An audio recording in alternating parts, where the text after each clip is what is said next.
A very good afternoon to everyone present here. Hope everyone's doing safe and good. I'm Sharmila from 3rd BCA of St. Joseph's College. The vote is precious. It is most important and powerful non-violent tool we have in our democratic society.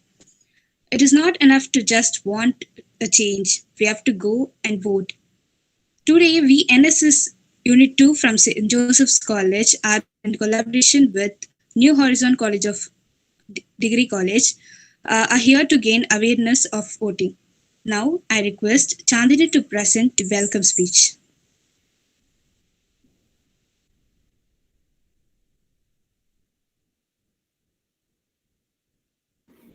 I hope I'm audible.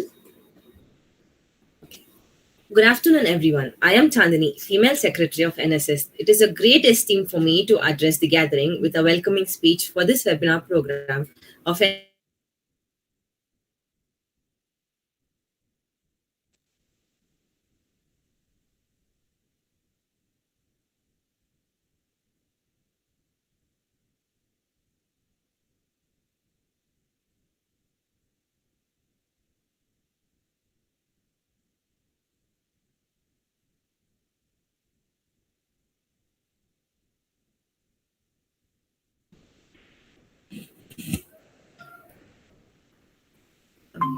Sorry, I lost connection. I am pleased to welcome our NSS Program Officer of New Horizon Degree College, Sir Girishian. We all have gathered here to celebrate and acknowledge the 12th National Voters' Day. This day was first celebrated in 2011 to encourage young voters to take part in the electoral process. I now happily welcome our chief guest, Sir Cyril Jacob, who will be enlightening us for the rest of the day about the rights to vote and choose the right leader for the next generation. Sir Cyril Jacob is a lawyer, educator, author, and an independent legal consultant. He pursued his bachelor's in law from Kerala University, master's in commercial law from Bristol University in England, and has actively been training students around the world through various platforms.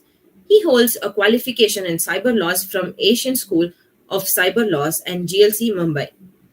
In addition, he holds an MBA from Bangalore University with a specialization in HR and marketing.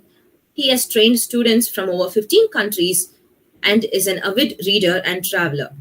He runs his own firm and has helped clients with their requirements for the past 10 years. We welcome you, sir.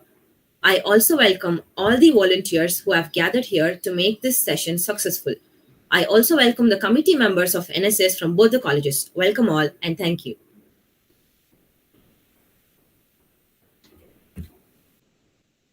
Thank you, Chandini. I welcome Mr. Cyril Thomas to take over the session. Over to you, sir. Thank you very much. Greetings to everyone, all the members, the committee members. Thank you, Chandini, for the wonderful introduction, and Sharmila as well. Thank you, sir. Right. So actually, today is a very special day, as you know. And I will be speaking on the importance of voting. And on the eve of the Republic Day, we need to feel the sense of, the amazing feeling of being an Indian.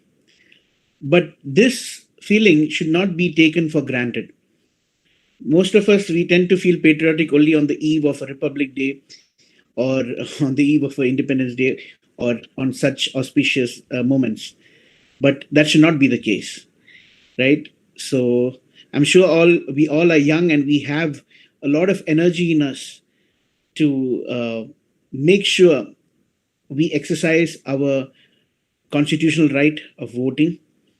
We exercise all our duties that we have towards our nation.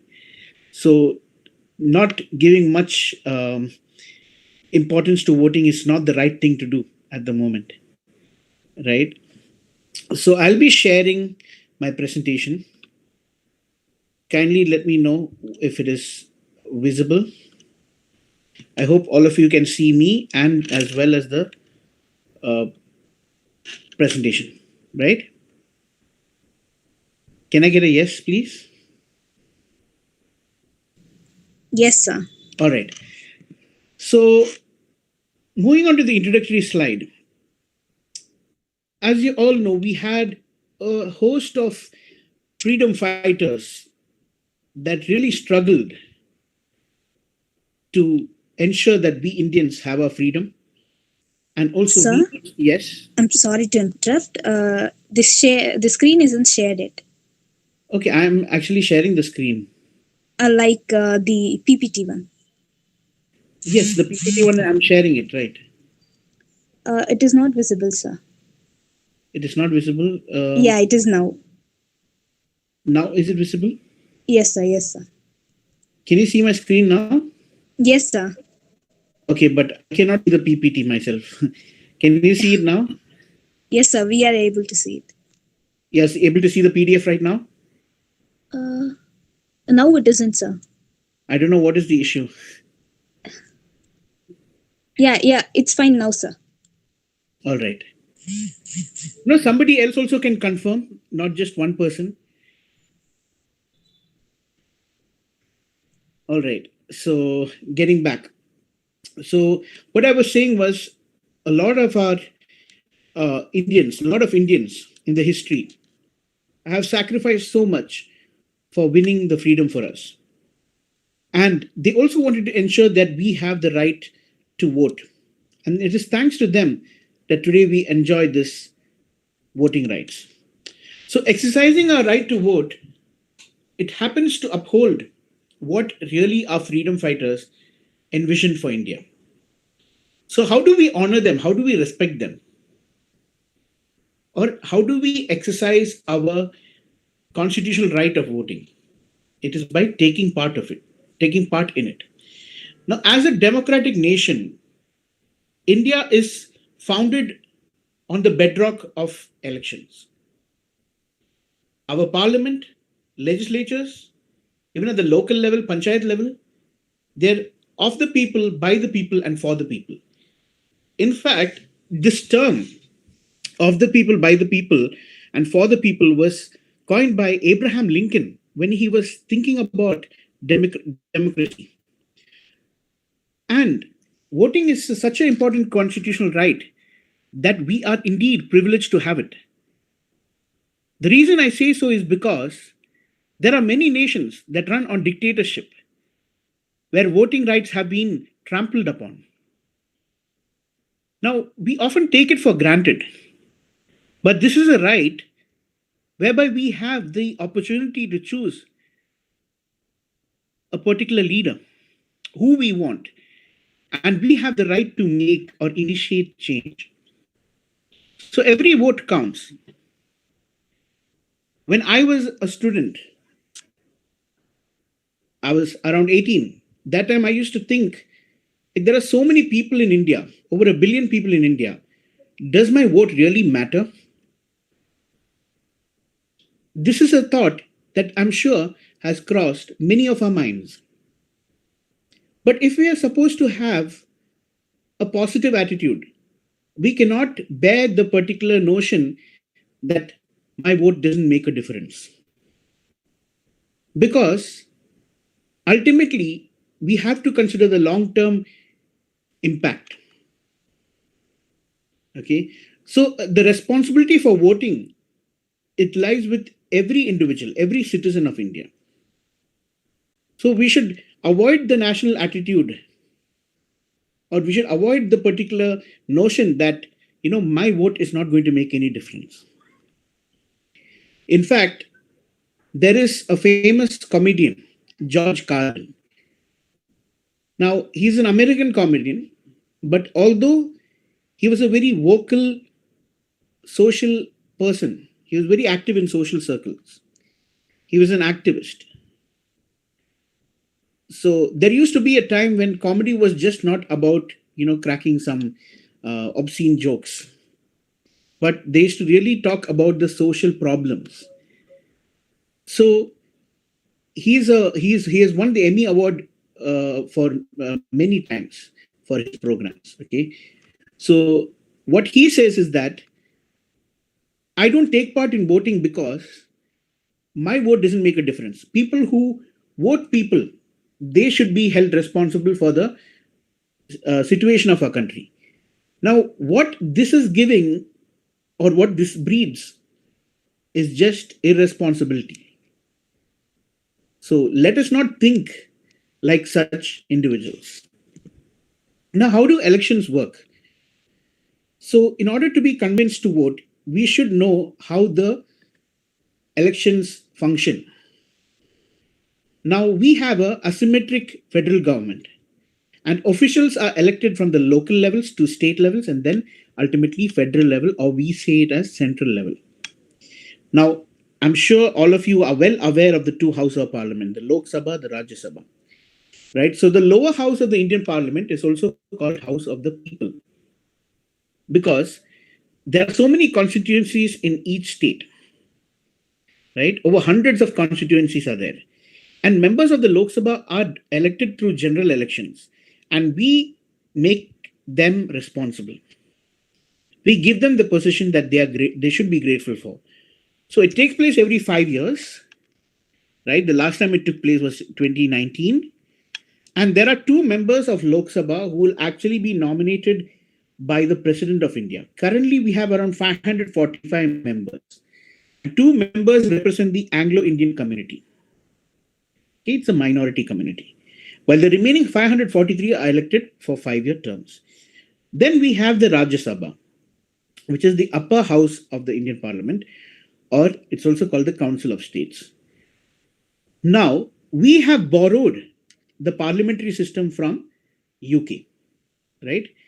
In UK also you have two houses, right? Now here, we are having Council of States or Rajya Sabha and Lok Sabha. There we have House of Lords and House of Commons. Now in India, the members in the Rajya Sabha are elected by an electoral college. So they consist of members of state legislative assemblies, that is MLAs, then electoral college of union territories, the UTs. So the number of the Rajya Sabha are indirectly elected by the people. They are not directly elected by the people. In fact, the number of members in the Rajya Sabha amount to 245, out of which 233 people are elected for 6-year terms. Now, 1/3 of the house, they happen to retire every 2 years. Okay, this is the difference between Rajya Sabha and Lok Sabha. Whereas, as far as election of a prime minister is concerned, they are elected. The prime minister, honorable prime minister, is elected by the members of the Lok Sabha. Okay, so how is president elected?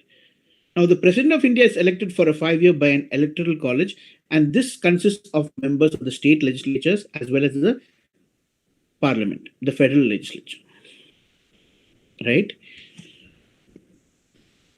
So, there are plenty of reasons, not limited to just what I mentioned, but there are even more reasons why we should consider the significance of voting. There was a time when women were not allowed to vote. But today, the situation is changing. Okay. So today, we find countries incorporating not only men, women, but also transgenders are given the right to vote. So this is an evolution of voting rights we are seeing. It is moving towards a positive direction, in fact. Earlier, society was regressing. Today, it is evolving. So it gives us a sense of pride. And we must honor the right of voting granted to us as citizens by the Constitution of India. There are various youngsters who seem very excited in order to exercise their right to vote immediately once they turn 18. In fact, the first time I voted also, I had a sense of pride that was infused in me, because I felt that I was committed to a responsibility and I was successfully fulfilling it. Okay, so today what you have people sharing, that ink on their thumb or any of their fingers, which is a proof that they have voted. Right? So this particular social media trend of sharing pictures on Twitter, Instagram, Facebook, Snapchat, right, over WhatsApp stories, this trend is actually catching up and it is continuing to gain popularity among youngsters as well as elders. Okay. In fact, if you are taking the 2014 general elections, it was accountably 8% higher than the previous election that took place back in 2009.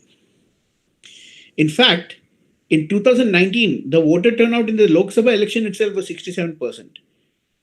So we have a successful turnaround that is being generated.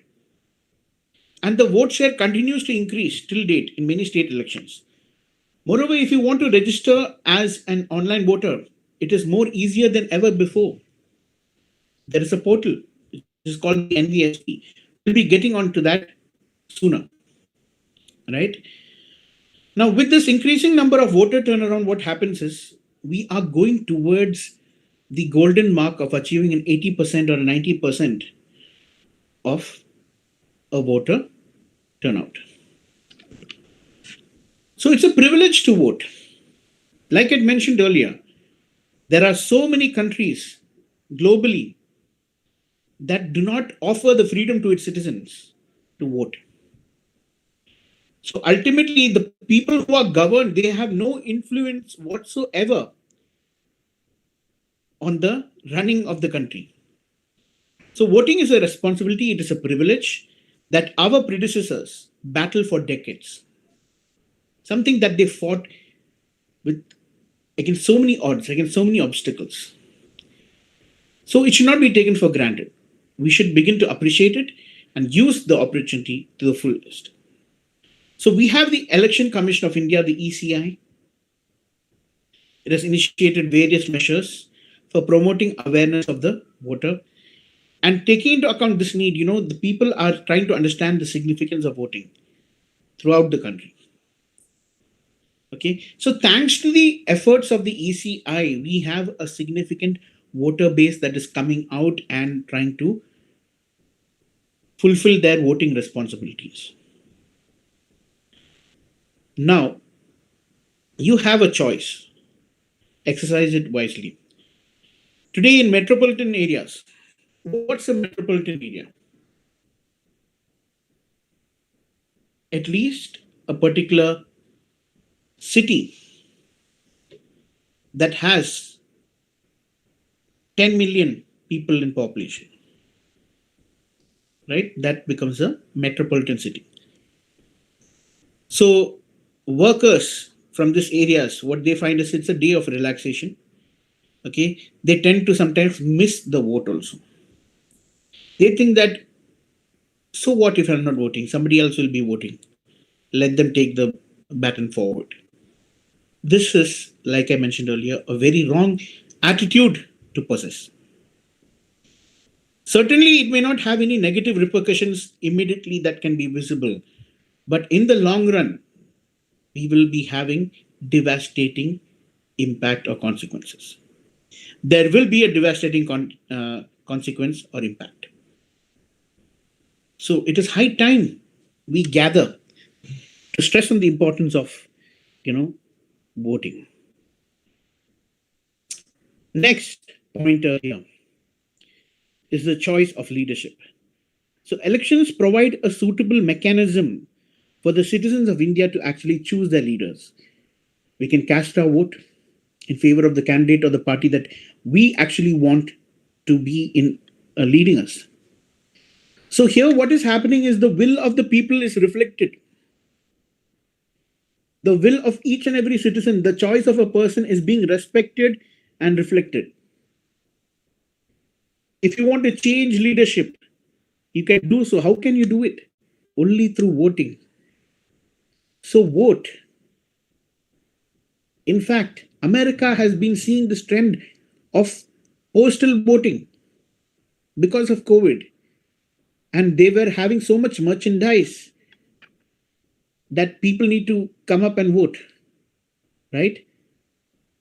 So we need to appreciate the fact that elections exist for changing the leadership if we do not want the present candidate to continue, right? So By voting for other parties and helping to elect a new government, citizens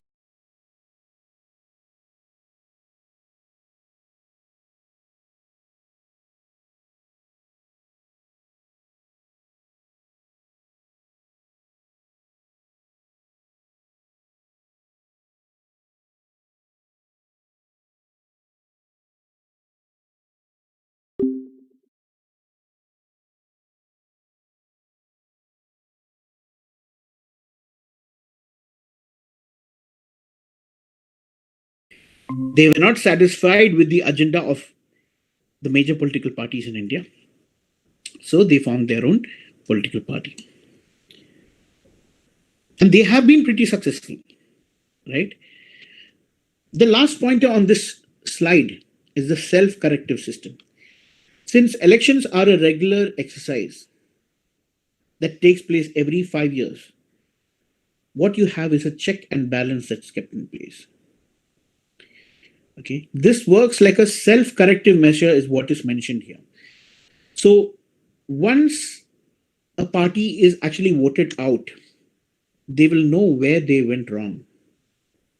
They will know what the pulse of the public is actually, right? So thereby they can adopt certain self-corrective measures and try to review their performance and satisfy in the next elections. Some interesting unknown facts about Indian elections.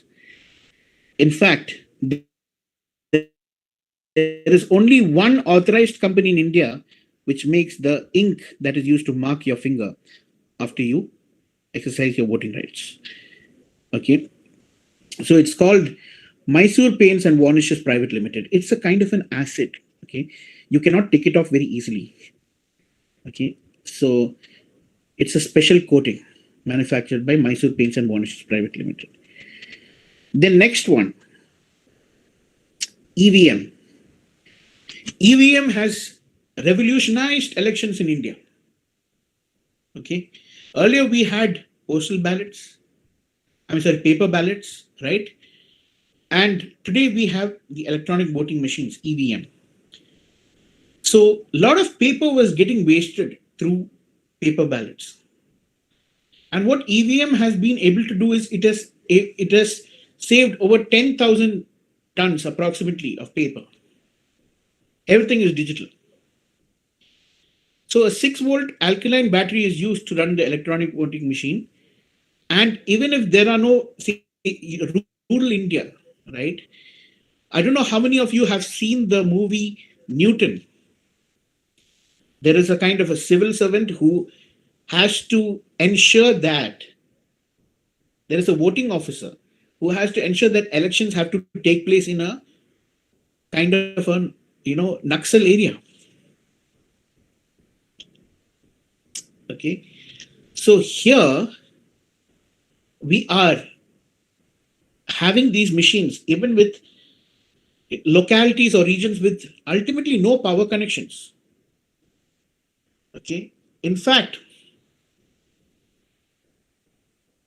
when Congress faced a similar situation, it was in 1988. Okay. So as far as EVMs are concerned, now the highest number of voters turnout was recorded in Malkajgiri constituency in Hyderabad, where you had 3 million people, that is 30 lakh in numbers turning out, which is a massive turnout, right? Further importance, right? Human right, exercising your basic human right, that is voting. It's available for all citizens who have reached the age of 18, the universal adult franchise, right? So people have fought for this right for many years. We have so many leaders, and that should be respected. Leaders all over the world, in fact, right? So if we are failing to vote, we are in fact disrespecting the very own system that we are a part and parcel of. So we have the choice. to be satisfied with not voting and bear the impact, or really go out there and make the change what you want to witness. So voting actually is what it does is it actually gives you the right to voice out your choice. You get to pick and choose your government and its representatives. Make it wisely. And this particular decision should not be biased. It is your personal choice. Okay. So there are people who are going to ask you, who you voted for. That is something really personal. I get very irked. I get very annoyed when somebody is asking me my political preferences, as in who I voted for. It's a very personal choice. Okay. In European countries and all, they are very personal. They're more close-knit than Indians. Okay. Their privacy is taken to a huge extent. You cannot disrespect that. Okay.